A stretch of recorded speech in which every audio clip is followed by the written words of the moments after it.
I'm going to just go through a bit of a snippet of our annual report, which was released today. The annual report is online, so I have a hard copy, but it's online for everyone who wants to have a look at it. But I thought it'd be a great opportunity just to take you through some of the work that we've achieved, that this amazing team at Healthy Land and Water has achieved through the year. And thank you very much, Don, for your comments as well. And Narelle, they're very much appreciated.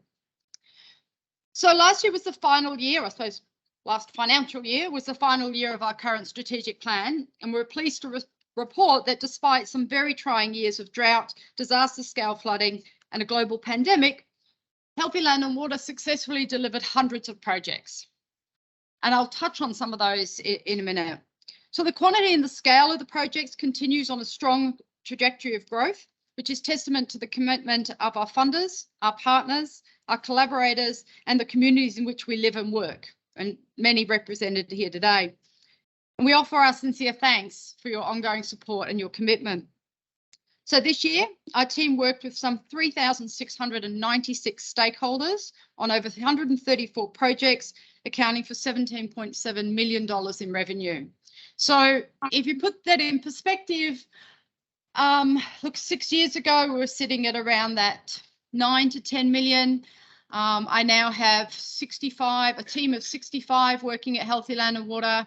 And again, we've actually doubled our resources in that time. So I'll touch a little bit on the international front as well, but we certainly are really growing and becoming a bit of a presence.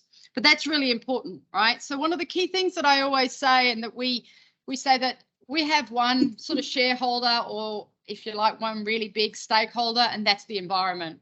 So everything we do at Healthy Land and Water is about, and I'm preaching to the converted, I know, but it's really about investing anything that we have and our time, our energy, our money back into the environment. But while that work is really important, it's also very much needed. And you know, you guys are all testament to that. And it's been demonstrated in full force during the year when the resilience of our region was tested as we faced the most significant region-wide flooding event in history. Our rapid assessment, which Stephen touched on, allowed us to respond very quickly and actually to inform government as to what may and may not be needed long before they could get out on the ground. And this is the environmental assessment I'm talking about here, not infrastructure and community safety. So on top of the hundreds of projects underway, Healthy Land and Water leads several landmark programs in southeast Queensland. And I'm going to touch on a few of those. So our signature program, the Healthy Land and Water report card, that was upgraded this year. And you'll recall I did a presentation not long ago, and we deconstructed the grade and we also included those new cultural indicators. So feedback so far from our stakeholders have been very positive. That, like, for our councils and executives that sort of fund that program, they like this new look. It helps inform them. They know where they need to target and they know where to invest. So our NRM, SEQ Natural Resource Management Plan, underwent a robust science review and intensive community consultation and was updated in line with the changing needs of the region. The revised plan was endorsed by the Australian government, and it is a requirement of the funding that we receive from the Australian government, but it's so much more than just a plan. And our next phase is, how do we actually start to get this embedded and alive? Everyone here lives and breathes this plan, but how do we use it to inform better planning and better policy for the region? These are some of the cool dudes that work for Healthy Land and Water, by the way. Some of them are in the room if you look around.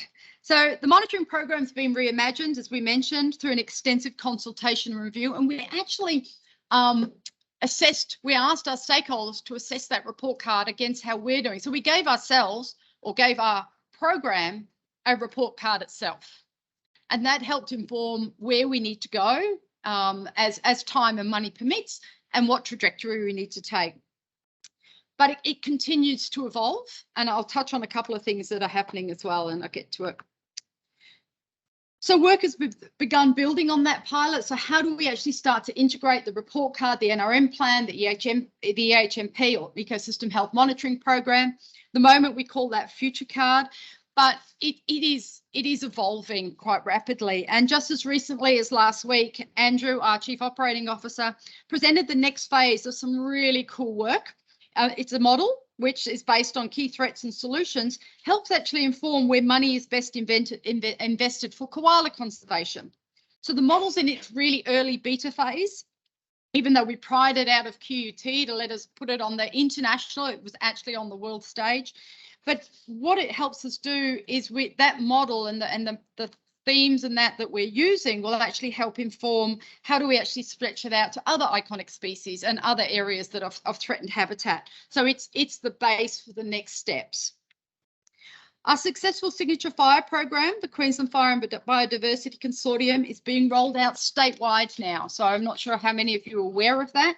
You can see the stats, it's been around for 20 years, but we now even have Healthy Land and Water staff embedded regionally, delivering on some key projects, but also building and supporting capacity in our neighbouring NRMs. Now, we're not out to take over every neighbouring NRM, but it's about building that capacity, and then our staff member will come back to us, but they're learning other stuff as well. So there are really big pieces of work that are playing a key role in building the future environmental health and livability of our region. We're pleased to report that our officially endorsed Healthy Land and Water Reconciliation Action Plan is being successfully rolled out through our business. And gentleman before me mentioned he really loves the artwork, and many of you will know the journey of that artwork, but it is Belinda Close, a Kondamuka woman, who drew it, but it typifies our organisation, Healthy Land and Water, about our connections with fire and water and people. So it's actually our art. But in implementing our Reconciliation Action Plan, aka our RAP, has resulted in hundreds of practical measures that made throughout every part of our business. Our plan helps guide how our organisation develops and strengthens relationships with Aboriginal and Torres Strait Islander peoples. It engages staff and stakeholders in reconciliation while developing and piloting innovative strategies to empower Aboriginal and Torres Strait Islander people. And our whole premise is about empowering. So just to name a few, you can see them up there, but we have proactive strategies to advance Aboriginal recruitment, proactive processes to advance First Nations procurement outcomes, increasing liaison with First Nations across Southeast Queensland and Queensland, increasing First Nations representative on our board and committees. Thank you, sir. You're amazing. Thank you very much. I have to yell because I haven't got a microphone, so it's rather difficult. We are fully incorporating First Nations into our projects, including collaborations, cultural heritage survey, and enabling the identification of new cultural heritage sites, rolling out our cultural competency to both our directors and all of our staff, and then development and implementation of First Nations cultural heritage and protection. And, you know, everyone knows we have a director on the board, Cameron, and we are doing a lot of work now in implementing our RAP. Basically, we live and breathe it. So engagement is one of the most important platforms of our work. We're rolling out new strategic engagement strategy, which was driven by our stakeholders themselves. We have ongoing dialogue, and project partnerships have continued in full swing with our owner members, such as yourselves, Southeast Queensland Council, yourselves, the Southeast Queensland Council of Mayors and the utilities. The fruits of these partnerships and advice are reflected through our annual report, and that's as I mentioned, is available for download. But we actually want to continue to grow that influence. So we're regularly meeting with all sides of politics and are increasingly being called upon to provide decision-making support for policymakers. Was that a chuckle or was that? We're growing this aspect in line with calls from our stakeholders to increasingly take on environmental leadership and position ourselves on behalf of the region. Stephen touched on, you know, we're moving our strategy into that, just supporting and nurturing to being a lot more bold and to really take a leadership position in the region. We celebrated our 21st birthday last November, and we've influenced quite a lot of discussion at both federal and state level. And that was a conference we did. I cannot remember the acronym for the life of me, but it was natural disasters, blah, blah, blah, Asia, South Pacific, very, very long name. we were the only environmental organisation there, and it was really interesting to see all of these emergency response organisations come and talk to us going, oh, this makes sense. So we were invited, we took a stand, we had presentations, but it was it's a unique, although should be normal, position for us, for an NRM to be in. So what next? That's me, famous hurdler. You do notice she was McLellan before she became Pearson. I'm just putting it out there. So it's me when I was younger. Take with that what you will. Please don't believe me. As we head towards 2032, Healthy Land and Water really aiming to work with our power partners to inform the green strategies which position Southeast Queensland as a world leader in resilient, sustainable, livable region making. So we really want to position ourselves. The eyes of the world are going to be on this region in 10 years' time. That there was a commitment that this will be the greenest games ever. We believe that we can start to inform that, working with our power partners to actually inform what a green games might look like. And it's now. We have to start this now. So it's not, oh, we're 2 years out, let's do green games. And I am of the view green games is not just having electric vehicles. That's good, but there's so much more to it than that. That'll be Paris, and then LA will do something else. So what is it that's going to set us up, you know, as a unique and apart from the other players in the world? Fortuitously, we have a plan, which is also timely because that's the targets that were set for 2031. So if we start to deliver this plan and start to work towards this plan, then we'll be able to deliver what we fundamentally believe and agree, and the community agree, would be a green legacy. So we're setting out our own gold plan, which is the Green Olympics Legacy Driver, which Stephen announced at a function. As you said, we're doing a lot of thought leadership, and we're perhaps annoying the crap out of everybody because we're at everything and everywhere at the moment, telling people what they need to have and do. So Stephen touched on our strategic plan. This really excites me. It really sets us up to drive change, I believe. And the board, the Healthy Land and Water Board, are so supportive and are so informed in this and really starting to direct it, and our members as well, right? So we really want to direct the investment in Southeast Queensland environmental future. That's not to say we're going to put all the money into it. It's about directing and informing and giving them all of that data, all this massive data that we have, and intelligence and evidence. It should inform and therefore direct investment in Southeast Queensland's environmental future. It's really around delivering transformative environmental and community change and creating connections between people, place and culture. And this came about because of the strengths that we have. We've been around for 25 years in one way, shape or form, and we've always worked in partnerships and collaboration and gathering evidence to inform decisions, be they policy decisions or on-ground work or community activities. So we're harnessing all of that. One of the things that didn't change was our values. They remain the same, and this is something that we live and breathe through everything we deliver and how we show up for work. Our values actually don't hang on a wall. They don't just hang on a wall in our organisation. In fact, that's probably where you won't see them. Someone asked me, I said, actually, they don't actually hang on the wall. They may be somewhere, but they don't hang on the wall or behind the toilet door, just saying. But they're actually embedded in everything we do. So they're embedded in our project assessment. They're embedded in our contract management. They're embedded in delivery, in our policies and our position descriptions. And when we onboard people, so we live and breathe our values, which is courage, care, collaboration, innovation and integrity. And that's what makes me really proud, to actually turn up for work every day and watch people living and embedding our values. But we're aware there's a huge amount of work still to do. It's nice to have a strategy on a page, but there is so much more that we need to do.